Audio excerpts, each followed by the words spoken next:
Good morning, everyone. Jeff Slakey and Spencer Hughes on the Daybreak Show. Time for the Sheriff Sit Down, presented by our Community Credit Union. Mason County Sheriff Casey Salisbury here in studio. Morning, Sheriff. Morning. I was over at your office the other day. We were filming a video to talk about the Mason County LEAD program, Law Enforcement Assisted Diversion Program. Yes.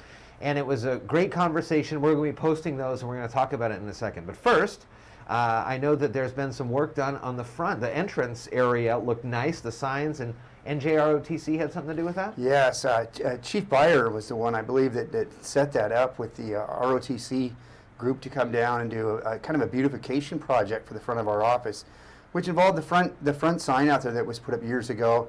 The letters, a couple of them were coming off, and some, it just wasn't looking as good as it had for years. And the chief was in contact with Commander Hood and Sergeant Major Hernandez, and they sent some of their cadet staff down to work on that out there, and they just did a beautiful job. That I greatly admire, if you haven't already probably guessed, I greatly admire that ROTC class that they do at the high school, that group. Every time that we've been involved with ROTC, the cadets have been extremely professional, tremendous manners, and just do a wonderful job at everything. They have. We ran into an instance a few years ago where we had a 4-star general speak, and we were looking at doing a color guard, and we called the ROTC unit to see if they would handle that task for us, and they just performed admirably. When the 4-star general is here and a bunch of young people come in and did what they do best, and the general said that he appreciated that more than anything, to have young people present the colors.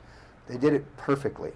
And every time we've been involved with that group and been up to watch the changing of command and things, extremely professional. And what I see out of that is the number of young people that are going through that under the direction of Commander Hood and Sergeant Major Hernandez, is the leadership skills that you see involved in everything they do that's going to carry on in every aspect of their life. And I just think it's a wonderful program. I want to thank them so much for all that they've done for us. But the other day, to come down and take that amount of time, they did beauty bark around there. They cleaned everything up. What a wonderful job. The Mason County LEAD program, as well as something else we're going to talk about. So I had an opportunity to talk with Under Sheriff Adams, Prosecutor Dorsey, Commissioner Schutte, and Abe Gardner from Public Health from the county side. I also talked with Jason Bean Mortensen, Lieutenant Kolstad, and Jeff Knighton from the city of Shelton side about this. So it's a huge countywide effort, and it's a diversion program, and there's a couple aspects of it, but it seems like now with the county commissioner buy-in, the city management buy-in, the grant opportunities are there for about 3 years, and that could make some big impacts.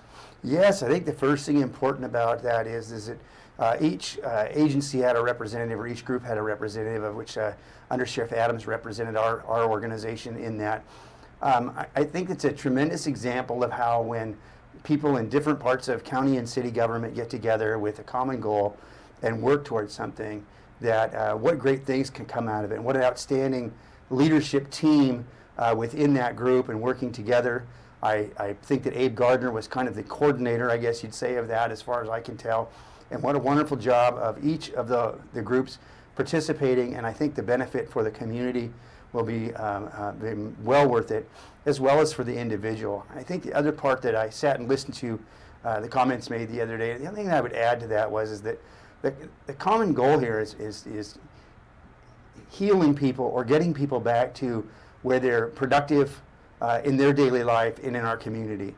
And I believe that's where the savings comes in. People want to know what you're saving. When you move somebody through a program like that gets help that they need, we don't see them again generally in the system. And that's the goal of really for any of this. It's not jail and that kind of stuff that people always want to associate with. It's getting people back to a healthy state of mind and a healthy body, and being active members of our community. And I think that this group is working very much toward that, and I think it'll be a tremendous benefit to our community. You're going to be able to see those interviews on our website. We'll share them as well on social media, information on the county's website for it. But when I was talking with the city portion of that conversation, one of the representatives from Olympic Health and Recovery Services was talking about I says, well, do you have any numbers, or have you been able to kind of see where this is going? And they said, some of our information we have is showing a 50% reduction in recidivism, which is something that you, I'm sure you are keenly keeping an eye on with the conversations about the jail, and it's Exactly. always full and trying to keep people from coming in there. Yeah, and what we've always said in the jail, you know, I think people get this impression that putting somebody in a cell solves a problem. It may temporarily relieve society of some type of a burden that you're experiencing that night, but in the long term, if you're just putting somebody in there and letting them back out, it's not changing behaviors or helping to change behavior in a more positive light. And I think that's what we're really after. And it will save us a lot of money.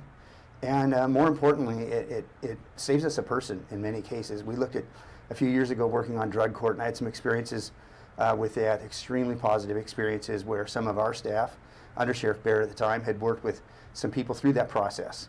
And what a successful outcome that was. And even today, even a few months ago, I received a really nice note. A person stopped by the office that had been through that program and has not been back in the system again and has gone on to do very positive things for themselves, their family, and their community. And that's really what we're after. And I think that this group of people that got together within the county and the city government are making a huge difference. And it's just a great example of what can be done when people are working together. Mason County Sheriff Casey Salisbury during the Sheriff Sit Down, presented by our Community Credit Union. Thank you. Thank you. Have a great day.